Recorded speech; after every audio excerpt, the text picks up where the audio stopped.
اس کے آپ کے سامنے اس کی کھلی مثالیں ہیں کہ حسینہ واجد کے ساتھ کیا ہوا۔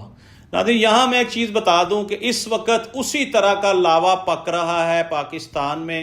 اسٹوڈنٹ فیڈریشن KPK سے نکلنے کو تیار ہے، قربانی دینے کو تیار ہے، علماء کرام میدان میں آنے کو تیار ہیں، وکلاء حضرات ایک بہت بڑی تحریک کا آغاز کرنے جا رہے ہیں۔ ہمارے ملک میں افراتفری کا نظام پھیلنے جا رہا ہے، جس کے لیے میں بار بار انڈیکیٹ کرتا رہا ہوں کہ ہم نے اپنے ملک میں امن و امان کی فضا کیسے برقرار رکھنی ہے، ہم نے کیسے اداروں کو سیٹ کرنا ہے، کیسے عوام کو ساتھ لے کر چلنا ہے۔ لیکن اس وقت جو اقتدار کے مزے لے رہے ہیں نا، ان کو فی الحال یہ باتیں سمجھ نہیں آ رہی، لیکن تب سمجھ آئیں گی جب وقت گزر چکا ہوگا۔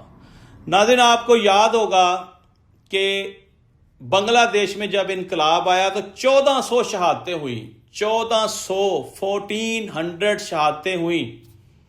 اس کے نتیجے میں بنگلہ دیش آزاد ہوا اور ایک سمجھ لیں کہ عام لوگوں کی حکومت بنی، اور آج وہی حکومت جو ہے نا وہ آگے کنٹینیو کر رہی ہے۔ اور سوچنے والی بات یہ ہے کہ قبضہ کیا ہوا تھا حسینہ واجد نے پوری مشینری کے ساتھ مل کر، وہ قبضہ ختم ہوا، آج اس کی داستان بھی نہیں داستانوں میں۔ کہیں ایسا نہ ہو کہ ہمارے ملک میں بھی اس طرح کا کوئی نظام آ جائے، ہم ہرگز اس نظام کے متحمل نہیں ہیں، میں بالکل اس چیز کے خلاف ہوں۔ لیکن چھوٹی سی ایک مثال ہے، اگر آپ بلی کو کسی کمرے میں بند کر لیں اور کنڈی لگا دیں اور اس کو نظر آ جائے کہ باہر نکلنے کا راستہ نہیں ہے، تو وہ آپ کے اوپر حملہ آور ہوگی، پنجے مارے گی آپ کو۔ اس لیے سمجھداری یہ ہے کہ جتنے سیاسی لوگ، سیاسی قیدی ہیں، سب کو راستہ دیں، نکلنے کا راستہ دیں، آسانیاں پیدا کریں، صحافت کو آزاد کریں، قانون کو آزاد کریں، جوڈیشری کو آزاد کریں، ایک دم سے سب کا حقہ پانی بند نہ کریں، ہر ایک کو دیوار کے ساتھ نہ لگائیں۔ جیسے دیکھ لیں حال ہی میں آپ نے ایک سیاسی مذہبی جماعت کو بالکل صفر کر دیا۔ اس سے پہلے PTI کی بات کر لیتے ہیں۔ PTI کے تمام جتنے لوگ ہیں سیاستدان، وہ اس وقت بالکل زیرو پہ کھیل رہے ہیں، یعنی کہ اپوزیشن کا ہر دور میں ایک مقام ہوتا ہے۔ آج کی اپوزیشن جو ہے اس کو دیوار میں چن دیا گیا ہے۔ ایسا نہ کریں، ایسا نہ کریں، کہیں ایسا نہ ہو کہ اللہ کی عدالت میں مقدمہ پیش ہو جائے۔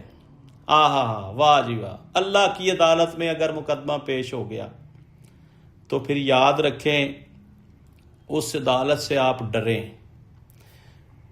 جس میں نہ وکیل ہوگا، نہ دلائل ہوں گے، نہ گواہ ہوگا، اور ایک ہی آواز آئے گی۔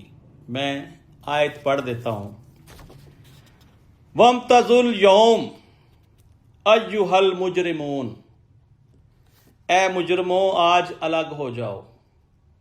واہ جی واہ، اِنَّا لِلَّهِ وَإِنَّا إِلَيْهِ رَاجِعُونَ۔ اللہ تعالیٰ اس ملک پر اپنا رحم اور فضل فرمائے۔ ناظرین میں آپ کے علم میں لانا چاہتا ہوں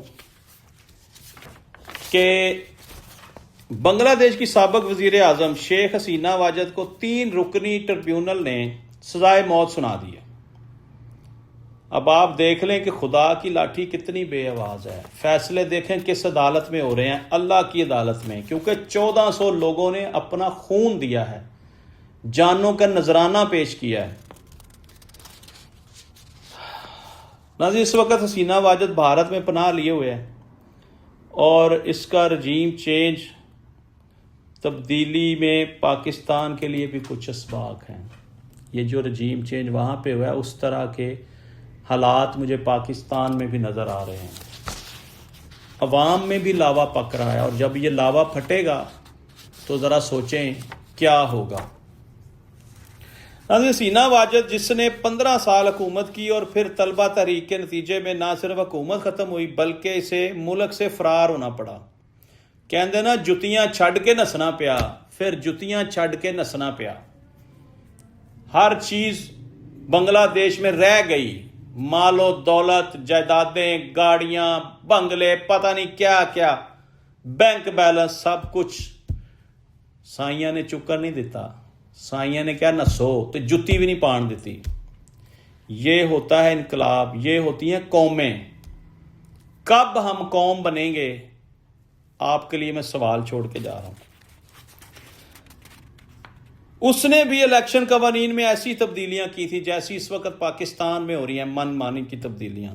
اس کے علاوہ کوئی اور الیکشن جیت ہی نہیں سکتا تھا. ابھی میں نے آپ کو بتایا. اس نے ایک لحاظ سے ملک میں ایک جماعتی سسٹم کام کا رکھا تھا، جس میں اپوزیشن کو جیلوں میں رکھنا، ان کو پھانسیاں دینا، عوام کو تحریر و تقریر کی آزادی سے محروم رکھنا. یہ ظلم اور فسطائیت کی آخری بات ہے، آخری کڑی ہے. اور عوام میں پکتا ہوا یہ لاوا بالآخر پھٹا. حسینہ واجد کو بھاگنا پڑا. آج ناظرین 1400 بندوں کے قتل کے جرم میں حسینہ واجد کو سزائے موت سنائی گئی ہے. اور اس نے عوام کے لیے تبدیلی کا کوئی راستہ نہیں چھوڑا تھا. جیسے بلی کو آپ نے باہر نکلنے کا راستہ نہیں دیا، اسی طرح اس نے بھی عوام کو چاروں طرف سے جکڑا ہوا تھا. آخرکار عوام کو سڑکوں پہ آنا پڑا، جان کا نذرانہ پیش کرنا پڑا، تب جا کے یہ آزادی ملی. ایک مشہور کہاوت ہے جی، میں نے ابھی آپ کو سنائی ہے، بلی والی. اب اگر پاکستان میں آئینی ترمیم کی طرف دیکھا جائے، جتنی ترامیم اب تک ہو چکی ہیں، تو پاکستان کہاں پہ کھڑا ہے، ہماری اپوزیشن کہاں پہ کھڑی ہے. دیوار کے ساتھ نہیں بلکہ دیوار میں چن دیا گیا اپوزیشن کو. بہرحال حالات اچھے نہیں ہیں. 2 سال سے جیل میں ایک بڑی جماعت کا لیڈر، بلکہ 2 سال سے زیادہ ہو گئے ہیں، وہ کسی راستے کی تلاش میں ہے.